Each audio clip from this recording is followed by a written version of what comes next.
Welcome back to Face the Nation. I'm John Dickerson. We continue with our look at America with a group of familiar faces to our Face the Nation viewers. Journalist Michelle Norris heads up the Race Card Project and works with the Aspen Institute. Jeffrey Goldberg is the editor-in-chief of The Atlantic. Michael Gerson is a columnist at The Washington Post, and David Frum is the senior editor at The Atlantic. Jeffrey, I'm going to start with you. I want to take this assignment, but I'm going to start with you because it's your job, Jeffrey. I want what you did to I do wrong? Well, in the new year, we want to target you with this question, which is: you are an assignment editor, and you have to assign coverage for the year 2017. How do you deploy your forces? What's the story? Well, the story is there's one overarchingly huge story, a very bigly story, as Michelle might say. The story is the story is the upending of American politics. The story of the outs coming in and the ins going out. The story is trying to explain to the American people what's happened to their two main parties. And the deeper story also, I don't want to forget this, the deeper story is globalization and technological disruption and anxiety born of rapid change, rapid destabilizing change, the fragility of institutions. All of that is there undergirding the larger, more immediate story, which is how did Donald Trump become president of the United States, and what does it mean for not only the way America understands itself, but the way the world understands America. I mean, I would just add one more point, which is that the rest of the world is watching with bated breath, because we're at a hinge moment in history. Since 1945, we have played a certain role in the world, and it's not entirely clear that after January 20th, we're going to play that same role. They should make you an editor. Michelle, what's your... Well, I think it's interesting that at the end of the year, Merriam-Webster told us that they chose the word surreal as the word of the year for 2016, because it describes so much of what we're seeing right now.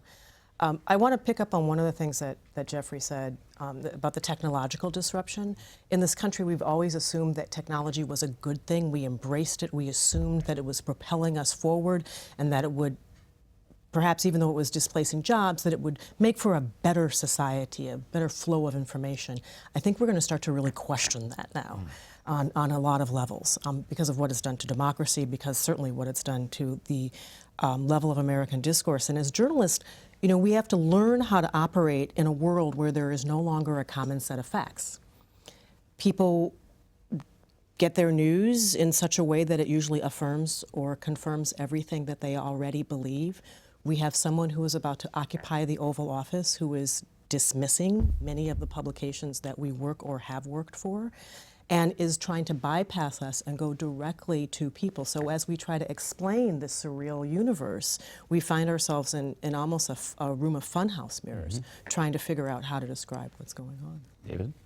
A neo-fascist party may win the presidency of France this year. Democratic institutions in the countries liberated in 1989 are falling apart in Hungary and Poland and other places, Croatia, elsewhere.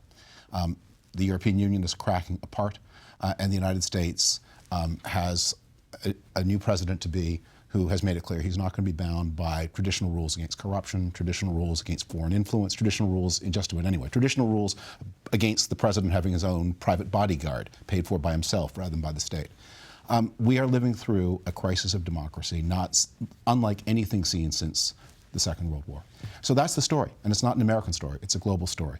It's a story of American non-exceptionalism, because what is going on in the United States is happening elsewhere, and it's a story about globalization coming home, because it's hard. Americans are used to, as the world's strongest power, being the country that influences others. The idea that a foreign power has reached into the United States and tampered with American democracy and maybe chosen for Americans a president that the larger number of Americans didn't want for themselves. Russia, in this case, is it? That's an experience that other countries, weaker countries, smaller countries have had. Americans, since the greatness of this country have arrived, have never had to worry about that. That has happened. So it is going to be a very difficult year, a year that is difficult both because of what's happening and because it's not in our nature to think about it. One more thing. You know, I have the experience again and again, and many of you may have it too, of being in a coffee shop or someone I know a little bit will come up to me and say hello and then say, tell me that everything is going to be okay. And what I realize is I can't give you the assurance you want. I am not sure that everything is going to be okay, but here's what I do know. The only way that things will be okay is if we all understand how not okay they are. If we are sufficiently inflamed, we may be able to put the fire out. Michael. Well, I think there's a pretty much even chance that we're going to have a constitutional crisis or have a completely incompetent presidency that doesn't know how to exercise power, which is, I think, another possibility in this circumstance. He has a White House, Donald Trump has a White House with almost no skill at governing. He has a chief of staff that's never been in government, which is absolutely extraordinary. He's elevated people, generals and corporate heads that have no experience in this extraordinarily complex business of how you put together an administration, run a bureaucracy, produce ideas. So I think there's a deep concern about the possibility of overreach, but I think we should be also concerned about the possibility of an entirely ineffective government that doesn't value governing experience, that doesn't value what government should do and what it can do under the right circumstances. That side of the table is very depressing. I mean, don't you have any hope at all that America is somehow resilient, that the institutions will overcome whatever temporary challenges? Sorry, I'm struck by it. But if the idea is that the structures of democracy in America, where do you think I fully agree with Michel that technology and social media, these pose unique challenges to the way we communicate with each other, the way we organize democracy. But we've been in business for a long time in this country, and we've survived worse things than whatever we're facing at the moment. I'm just, keep hope, keep hope alive. I don't know what the feeling is. I am hopeful that Americans will rise to this challenge. I think the message they do not need to hear is, don't worry, your grandparents rose to the challenge, and therefore you can stay on the couch. Because you face... I think you can tell them. You can tell them that there are past examples of bravery and fortitude and democracy. The answer is your grandparents survived this, and you will too if you don't stay on. But you need to take the measure. You need to take the measure of the threat to democratic institutions in this country and around the world. And I don't think we do people a service by saying, there have been bad things in the American past before. There have been. This is our bad thing, and it's about as bad a thing as has happened in any of our lifetimes. It also concerns me. We do have this entirely new set of economic and social circumstances that the normal reaction would be to propose a politics of the future. How do we adjust? How do we prepare people for the new economy? Give them the skills and social capital they need to succeed in an entirely different world. And you look at the message of "Make America Great Again," and that is a backward-looking message. That is kind of return to social patterns and economic, approaches of the past. We can't undo globalization. That's not possible.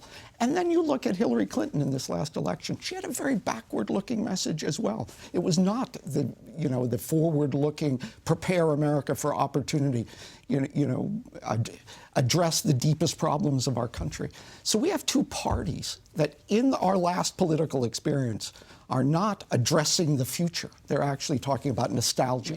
Well, and they're not in some ways addressing reality, also. I mean, in the phrase "Make America Great Again," there's one word that if you are a person of color that you sort of stumble over, and it's the word again. Yeah. Because you're talking about going back to a time that was not very comfortable for people of color. They did not have opportunities. They were relegated to the back of the line. And this is a country that, to be honest, was built on the promise of white prosperity above everything else.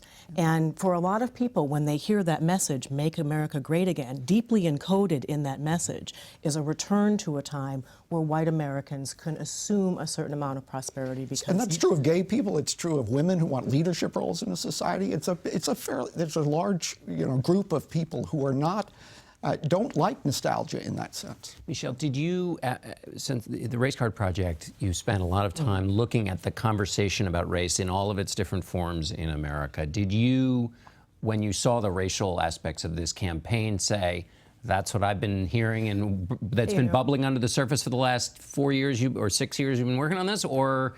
More particularly in the last 2 years. I don't want to say that I told you so, but I was not as surprised by Donald Trump's victory because I saw a lot of these sentiments coming in, over the transom. A lot of people feeling a lot of vertigo in this country for a lot of reasons. Some of it is, racial fragility and not necessarily feeling like their feet touch the floor, feeling like they're not at the front of the line, but also technological disruption.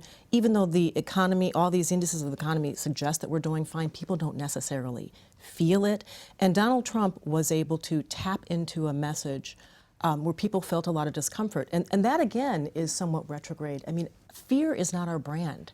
In America, and that is so much the sort of the bright vein that ran. But the reason through these things are happening, campaign. and not just here but everywhere else, is look, we've had a period of quite slow growth since the year 2000 for most people. At the same time as we have had convulsive levels of migration. Migration is one of those policies we've lost sight of what it's supposed to do. We have it whether we need it. We have it when the economy is good. We have it when the economy is bad. We have it when jobs are when jobs are looking for work. We have it when workers are looking for jobs, and it is profoundly destabilizing to people. And look at and in Europe it is connected to extraordinary physical insecurity, these levels of violence and disorder that are connected to the immigration, and so it is not. That's also not surprising. Let me take a pause there. We'll be back with more from our panel.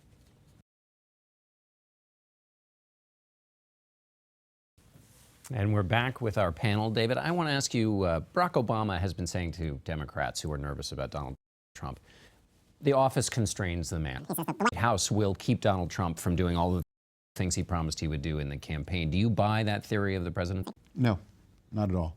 I'm not sure that Barack Obama would really buy it. I think it's just the sort of thing that an outgoing president says, especially to a party that feels maybe that president didn't do all that he could have or should have done to assure the preservation of his own legacy. The presidency is very powerful. It's more powerful than it used to be, and it's especially powerful when it is joined to a Congress of the same party, and a Congress that's full of people who are doubters of Donald Trump, but who have made a bargain. That there are things that they want badly to do. They look to this president to sign those things. And he's made it clear, the things you and the Republicans in Congress care about most, he will do. And all he asks in return is that they leave him alone to do the things that he cares about most. So we're going to have an agenda from Congress that is pretty unpopular in all of the country, that is able to be passed into law only because this unpopular president is there by accident to sign it, so they are dependent on him. They know if he falls, they're doomed. And he, meanwhile, has a highly individualistic agenda, I believe, that is focused mostly on self-enrichment and also self-protection against investigation of the extent of foreign involvement in his election. I will attach myself to David's negativity in this case. The presidency is a very powerful office, and what we've seen in the run-up to inauguration is that the man has the power, just through his use of Twitter, to destabilize, among other things, the most important bilateral relationship between two countries in the world, the China-U.S. relationship. So his ability to create chaos is really quite remarkable, and one could say, yes, when you're really frightened, when the intelligence people come in and say you can't do that or this war is going to break out, well then a lot of presidents get constrained. But this is a guy so far who won't take intelligence briefings, and so that's problematic. China is big and can look after itself. He also has the power to identify, hey, you, Union President in small town America, you, everybody on Twitter, hate him and bring him death threats. And that power has been used once. I don't think that's where that's the the last bargain time. may fall apart, though. You know, the grand bargain that he has allegedly struck with Republicans, because I think you may start to hear this phrase, country first. And if people are really concerned about democracy, it's a moment where people will really have to think about a lot of Republicans what is... have bent in his direction, though. They have moved in his direction. And the problem is not just a chaotic management theory. It's actually a weird cycle by which he will stay on message for 7 days. And then all of a sudden, 3 in the morning, he reads InfoWars and, sends off a tweet and goes off. And then everyone has to go to the family and say, can you get him back on the wagon? And then there's another crisis, process like this. The presidency can't work that way. You can tank markets. You can invite incursions. You can do a variety of things. And the manner in which he both manages and his lack of control, impulse control, when it comes to his own message, I don't know how that works in the presidency. It's going to be fascinating. Well, the president, he may not change, but his responsibilities will change. And so you have someone who obviously has a certain amount of impulse control walking into an office that has great physical and mental demands. And it would be really interesting to see how the office perhaps doesn't constrain him in terms of power, but just the reality of doing that job, which is a full-time job that never ever lets up. Let me give you an example of something we should all be very frightened of. And this may be the single most dangerous thing for world peace that happens. It's very bad when a president, as Barack Obama did, draws a red line and the red line isn't actually there. That's humiliating. That leads people to misunderstand. What is much more dangerous is if the president says the red line isn't there and it really is. Trump is every day signaling that red lines aren't there, that NATO doesn't matter. Meaning America has withdrawn within its borders. But he is wrong about that. That there are the Baltic states and others. There's an American armored brigade taking up a position in Poland. There are nuclear-capable NATO armies in Estonia, and there's nuclear-capable NATO powers are in Estonia, and there are NATO armies in Latvia and Lithuania. There's a big buildup happening in Bulgaria. You give the Russians the idea that the United States is not serious. Look, Saddam had this in Kuwait. Saddam felt that the U.S. was signaling that it would have been okay to invade Kuwait, take it as your own.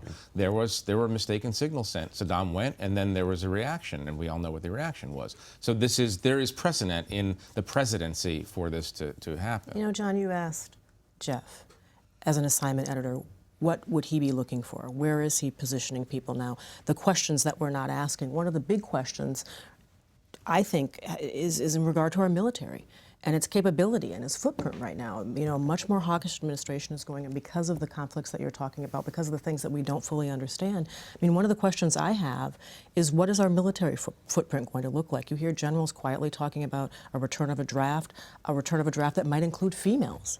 You know, these are the big questions that I think that need to be considered as we go into 2017. Michael, let me ask you this question about the constraints the Republican Party could put on Donald Trump. Clearly, one of the stories of 2016 was that there were no constraints in the primary that a party could put on its nominee, and so it is now Donald Trump's party. But in Congress, Paul Ryan is one example. David makes the good point that Paul Ryan is getting a lot of what he wanted and is going to try and stick to his lane and let Donald Trump sort of exist over here.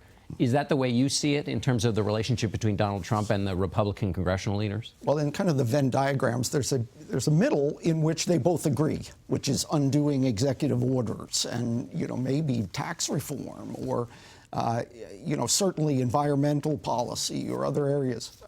So those things will get done. I mean, he has control, and the Congress will support him in those things.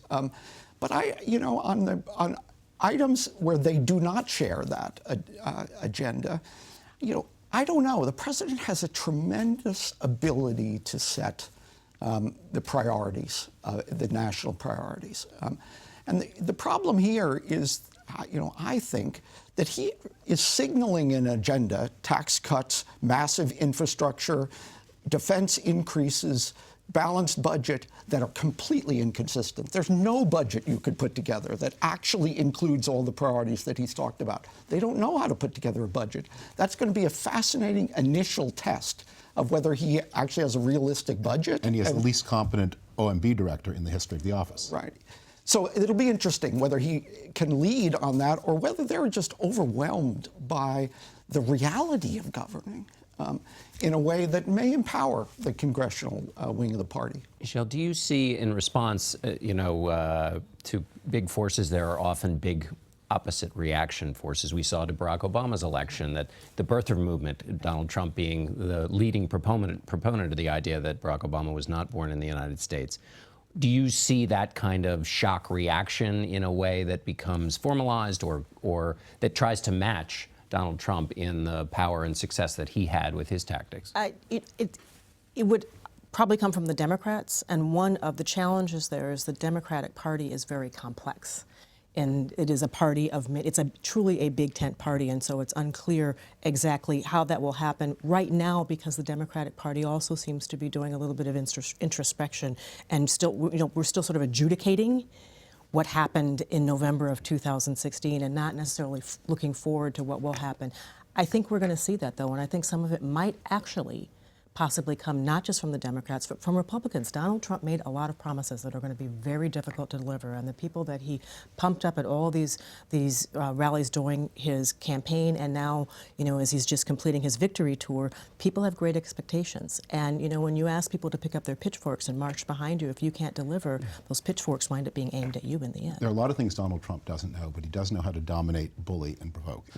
And one of his goals, I think, in 2017 will be to drive people on the left to do self-destructive things that will damage them and empower him. If that works, we will have no center-right party and no center-left party in America. It will be the institutionalization of an extreme But the enormous polarization. assumption David is making is that the Democrats, the left, will have the discipline to respond to this. I didn't make that assumption. No. And there's no incentive for the left to have The discipline because implicit everybody's assumption jockeying. is that, I mean, there's no They better, possibility. but they There's no won't. possibility that this party that has no senior leadership at the moment, that has no plausible candidate to run against Donald Trump in 4 years. It has a bunch of semi-plausible candidates. That party's going to spill out beyond leadership. I mean, yes, there will be the Nancy Pelosi's and all of the other aged Democratic office holders, but there will be then this frenzy of activity.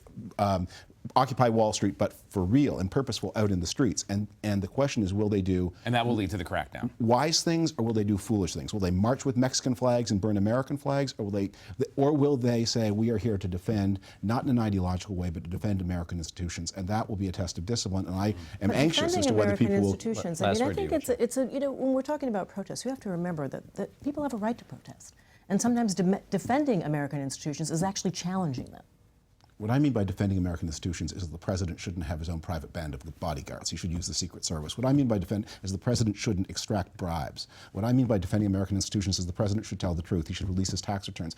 Basic norms of how a democracy with a strong executive and weak checks on corruption, which is unfortunately something that has always been true in the United States, how it polices itself. Those are the things. I don't mean, I'm not telling anyone to be quiet. I'm telling people to understand the nature of the threat they face. And it's not because you're going to have conservative appointees to the Supreme Court. That is not, if I were a liberal and a Democrat, which I'm not, I would hope I would have the discipline to say, you know what, the Republicans, they won the election, they get to have their Supreme Court appointees. They don't get to have, however, their private presidential bodyguards. That's not okay.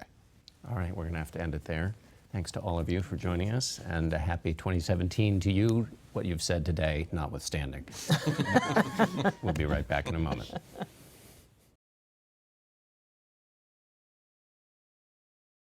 That's it for us today. Thanks for watching on this New Year's Day 2017. Until next week, for Face the Nation, I'm John Dickerson.